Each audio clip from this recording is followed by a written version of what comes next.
I get a little bit worried when companies say there isn't much talent that is coming through the education system.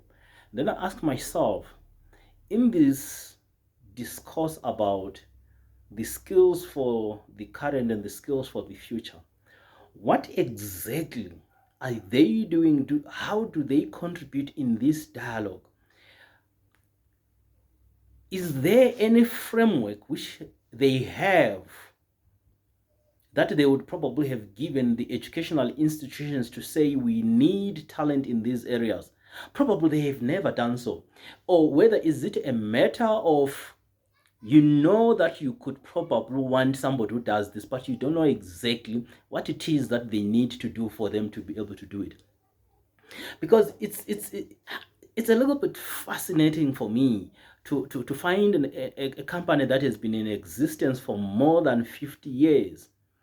They keep on dishing bursaries after bursaries, bursaries after bursaries. And yet at the same time, they are complaining that there isn't sufficient talent in a country with such high unemployment rates as ours. And then in this discourse about what skills for the future are needed, either they are silent on it, or they are indifferent, or they don't know exactly what kind of interventions need to happen at grassroots level. Because for me, it should start with the companies themselves identifying the skills that will be needed for the future, and then partnering with civil society, with government, with the communities at large to say these are the skills that we believe will be needed in our organization or in the industry at large. And then based on this framework, let's develop the people in these areas so that as soon as the people they leave the formal schooling system, at least they are ready. So right now you find that the graduates they leave tertiary institutions, they're still raw as raw can be. They are as raw can be. And then I ask myself, is it the problem of the educational system, or is it the problem of the society at large, in that we have not given even the educational institutions our wish list to say this is how we want these students to be cooked. When they give us these undercooked students, these undercooked graduates, suddenly we complain. But what input are we playing in them churning out these graduates? What do we need? And some of the people that are complaining, them themselves, they are the parents to these kids. What are we doing as leaders in society? What are we doing as guidance and parents to these kids? Do we steer them towards the right direction?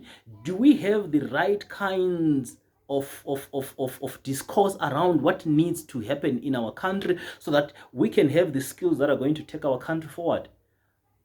I bet not, because if we did, we would have identified those problems and tried to find the solutions rather than to wait and complain when we need the skills.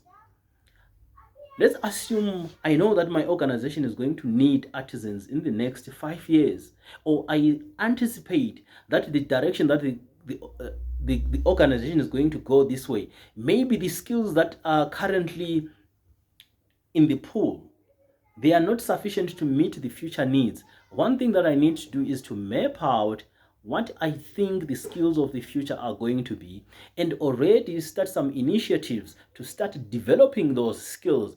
Because if we only want to wait and receive the ready-made or the already cooked skills that have been cooked by someone else, and we don't want to be involved in the process of cooking or creating that talent that we want, I can assure you we will always be complaining about skills shortage. Even 50 years after democracy, we will be complaining about skills shortage, because as the corporate world, as the business world, we've done absolutely nothing. If you do nothing, you get nothing.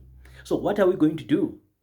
This is the question that is confronting me and you. What are we going to do to develop the skills that are needed to take our country and our businesses forward